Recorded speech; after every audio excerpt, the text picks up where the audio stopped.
नमस्कार दोस्तों, मैं अपने यूट्यूब चैनल इजी संग्रह क्लासेस पे स्वागत करता हूं। आपको क्लास 10th के अध्याय 2 फिजिक्स से वीवीआई ऑब्जेक्टिव क्वेश्चन करा रहा हूं और इसी प्रकार के क्लास 10th से लेकर 12th तक के वीवीआई ऑब्जेक्टिव क्वेश्चन को देखने के लिए मेरे यूट्यूब चैनल इजी संग्रह क्लासेस को सब्सक्राइब करें और बेल वाला आइकन को प्रेस कर ले ताकि मेरी हर वीडियो का नोटिफिकेशन आप तक आसानी से पहुँच सके। और ये फिजिक्स है क्लास 10th का लेसन 2 और लेसन का नाम है मानव नेत्र तथा रंग बिरंगी संसार। चलते हैं आज के क्वेश्चन और फर्स्ट की ओर। क्वेश्चन और फर्स्ट कहता है, मानव नेत्र के किस भाग पर वस्तु का प्रतिबिंब बनता है? मानव नेत्र के किस भाग पर वस्तु का प्रतिबिंब बनता है? ऑप्शन ए है कॉर्निया, बी है परितारिका और सी है पुतली और डी है रेटिना या दृष्टि पटल। तो मैं आपको बता दूं कि इसका राइट आंसर हो जाएगा डी। इसका राइट आंसर हो जाएगा डी, रेटिना या दृष्टि पटल। चलते हैं क्वेश्चन नंबर 2 की ओर। 2 कहता है, तारों के टिमटिमाने की व्याख्या किस सिद्धांत पर आधारित है? तारों की टिमटिमाने की व्याख्या किस सिद्धांत पर आधारित है? यानी कि तारे टिमटिमाते हैं, यह किस सिद्धांत पर आधारित है? ऑप्शन ए कहता है अपवर्तन के सिद्धांत पर, बी कहता है प्रकीर्णन के सिद्धांत पर, डी कहता है वर्ण विक्षेपण के सिद्धांत पर और डी कहता है कि इनमें से कोई नहीं। तो मैं आपको बता दूं कि इसका राइट आंसर हो जाएगा ए, अपवर्तन के सिद्धांत पर। इसका राइट आंसर हो जाएगा 2 का ए, अपवर्तन के सिद्धांत पर। चलते हैं क्वेश्चन नंबर 3 की ओर। 3 कहता है कि नेत्र लेंस की फोकस दूरी अधिक हो जाने से कौन सा दृष्टि दोष हो जाता है? नेत्र लेंस की फोकस दूरी अधिक हो जाने से कौन सा दृष्टि दोष हो जाता है? ऑप्शन ए कहता है निकट दृष्टि दोष, बी कहता है दूर दृष्टि दोष, सी कहता है कि जरा दृष्टि दोष और डी कहता है कि इनमें से कोई भी नहीं। तो मैं आपको बता दूं कि इसका राइट आंसर हो जाएगा 3 का राइट आंसर हो जाएगा बी, दूर दृष्टि दोष। नेत्र लेंस की जब फोकस दूरी अधिक हो जाती है तो दूर दृष्टि दोष से व्यक्ति पीड़ित हो जाता है। चलते हैं क्वेश्चन नंबर 4 की ओर। क्वेश्चन नंबर 4 कहता है कि नेत्र में किसी वस्तु का बना प्रतिबिंब होता है। नेत्र में किसी वस्तु का बना प्रतिबिंब होता है। ऑप्शन ए कहता है काल्पनिक सीधा तथा छोटा, बी कहता है काल्पनिक उल्टा तथा बड़ा, सी कहता है वास्तविक उल्टा तथा छोटा और डी कहता है कि वास्तविक उल्टा तथा बड़ा। तो मैं आपको बता दूं कि 4 का राइट आंसर हो जाएगा सी। 4 का राइट आंसर हो जाएगा सी, वास्तविक उल्टा तथा छोटा। वास्तविक उल्टा तथा छोटा। चलते हैं क्वेश्चन नंबर 5 की ओर। 5 कहता है कि जो नेत्र निकट स्थित वस्तुओं को स्पष्ट नहीं देख पाता है उस नेत्र में होता है।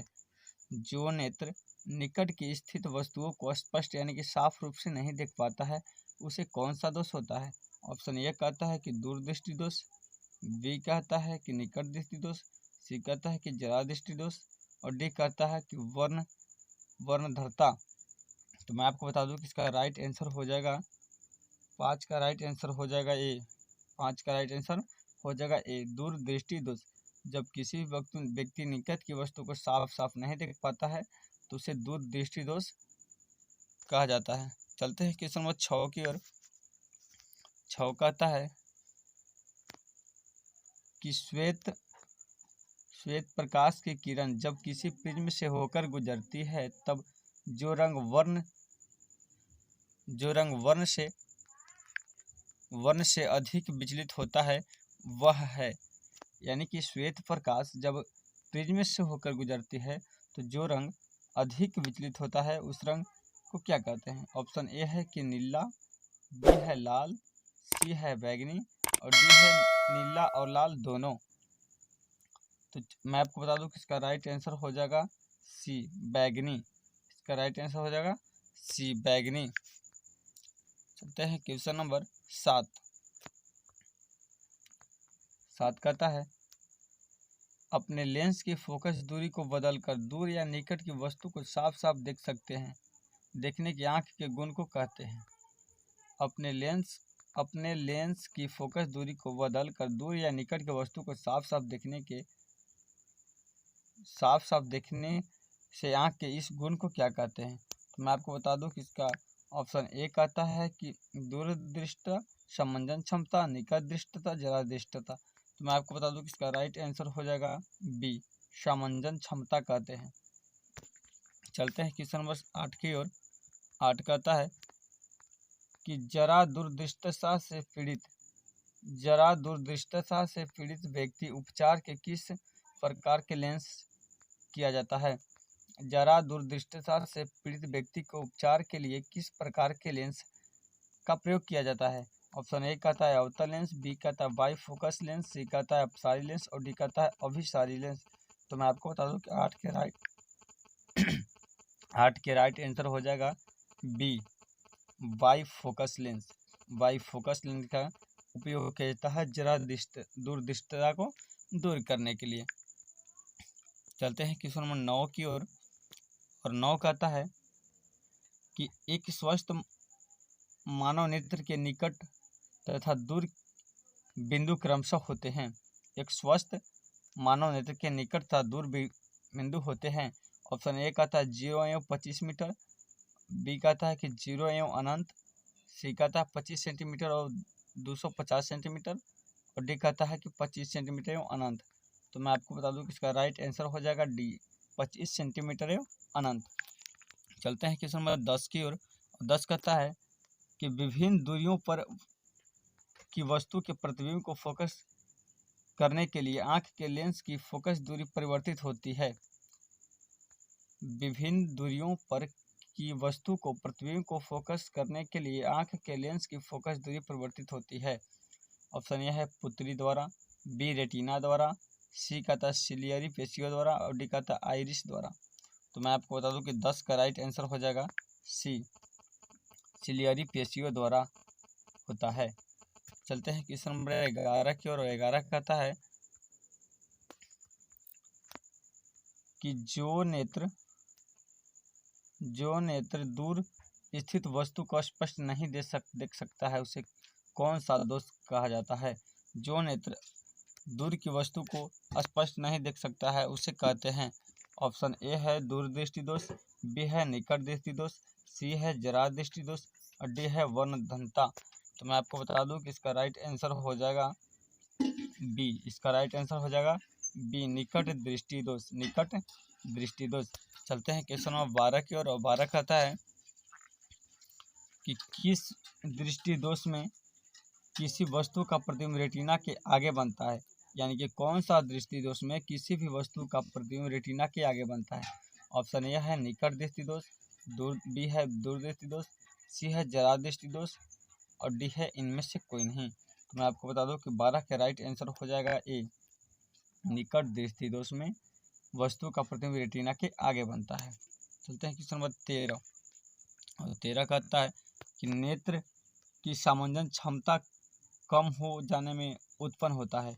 नेत्र लेंस की सामंजन क्षमता कम हो जाता है तो कौन सा दोष उत्पन्न हो जाता है? तो मैं आपको बता दूं कि इसका ऑप्शन ए है निकट दृष्टि दोष, बी है दूरदृष्टि दोष, सी जरा दृष्टि दोष और डी है वर्णधनता। तो इसका राइट आंसर हो जाएगा 13 के सी, 13 के राइट आंसर हो जाएगा सी, जरा दृष्टि दोष, जरा दृष्टि दोष। चलते हैं क्वेश्चन नंबर 14। और 14 कहता है कि चंद्रमा पर खड़े अंतरिक्ष यात्री को आकाश प्रतीत होता है। चंद्रमा पर खड़े अंतरिक्ष यात्री को आकाश प्रतीत होता है। ऑप्शन ए है नीला, बी है उजला, सी है लाल और डी है काला। तो मैं आपको बता दूं कि राइट आंसर हो जाएगा डी, चंद्रमा पर खड़े अंतरिक्ष यात्री को कैसा दिखाई देता है अंतरिक्ष? तो काला दिखाई देता है। चलते हैं क्वेश्चन 15। और 15 कहता है कि श्वेत रंग कितने भागों में मेल से बनता है? श्वेत रंग कितने भागों के मेल से बनता है, यानी कि श्वेत रंग कितने भागों के मेल से बनता है? ऑप्शन ए है 3, बी है 4, सी है 5 और डी है 7। तो मैं आपको बता दूं कि इसका राइट आंसर हो जाएगा डी, 7 रंगों के मेल से श्वेत रंग बनता है। चलते हैं क्वेश्चन नंबर 16 कहता है कि दृश्य प्रकाश में किस वर्ण का तरंग दैर्घ्य अधिक होता है? दृश्य प्रकाश में किस रंग का तरंगदैर्घ्य अधिक होता है? ऑप्शन ए है बैगनी, बी है लाल, सी है नीला और डी है पीला। तो ऑप्शन इसका राइट आंसर हो जाएगा बी, लाल। लाल का तरंगदैर्घ्य सबसे अधिक होता है। चलते हैं क्वेश्चन नंबर 17 और 17 कहता है कि इंद्रधनुष का बनना किस परिघटना पर आधारित है? इंद्रधनुष का बनना किस परिघटना पर आधारित है? ऑप्शन ए कहता है 17 का प्रकाश का प्रवर्तन, बी कहता है प्रकाश का अपवर्तन, सी कहता है कि प्रकाश का वर्ण विक्षेपण और डी कहता है कि इनमें से कोई नहीं। तो मैं आपको बता दूं कि 17 के राइट आंसर हो जाएंगे सी, प्रकाश का वर्ण विक्षेपण से के कारण ही इंद्रधनुष का बनना होता है। चलते हैं क्वेश्चन नंबर 18 की ओर। 18 कहता है कि जो नेत्र निकट की वस्तु को साफ साफ नहीं देख सकता है उसे कहते हैं। जो नेत्र निकट की वस्तु को साफ साफ नहीं देख सकता है उस नेत्र में होता है।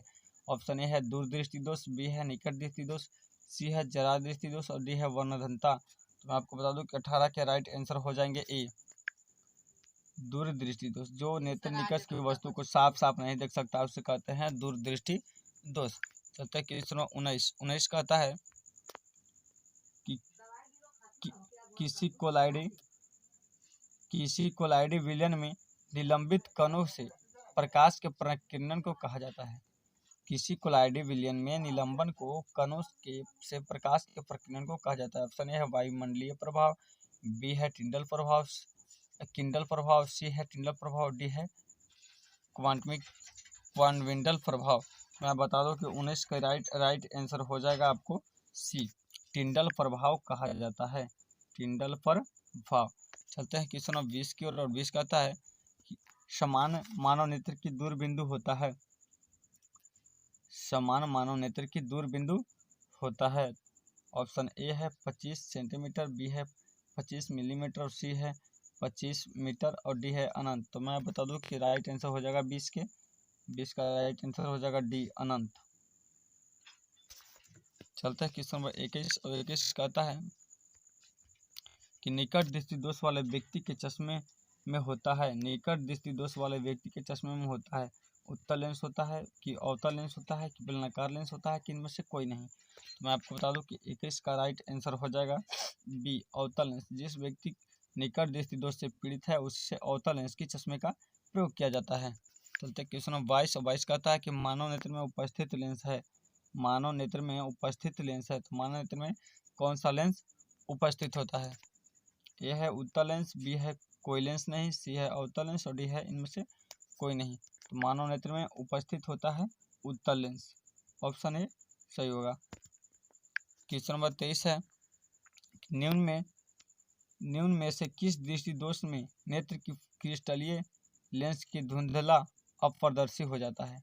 निम्न में किस दृष्टि दोष में नेत्र को क्रिस्टलीय लेंस धुंधला अपारदर्शित हो जाता है? ऑप्शन ए है निकट, बी है मोतियाबिंद, सी है दीर्घ और डी है जरा। तो मैं आपको बता दूं कि 23 का राइट आंसर हो जाएगा बी, मोतियाबिंद। मोतियाबिंद में धुंधला अपारदर्शी हो जाता है। चलते हैं क्वेश्चन नंबर 24 और 24 कहता है कि स्पेक्ट्रम प्राप्त करने के लिए किसका उपयोग किया जाता है? स्पेक्ट्रम प्राप्त करने के लिए किसका उपयोग किया जाता है? ऑप्शन है कांच की सिल्ली, बी है अवतल दर्पण, सी है उत्तल दर्पण और डी है प्रिज्म।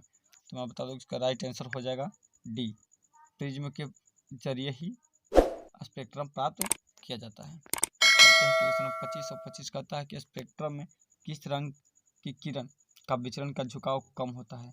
स्पेक्ट्रम में किस रंग की किरण के विचलन का झुकाव कम होता है? तो ऑप्शन ए कहता है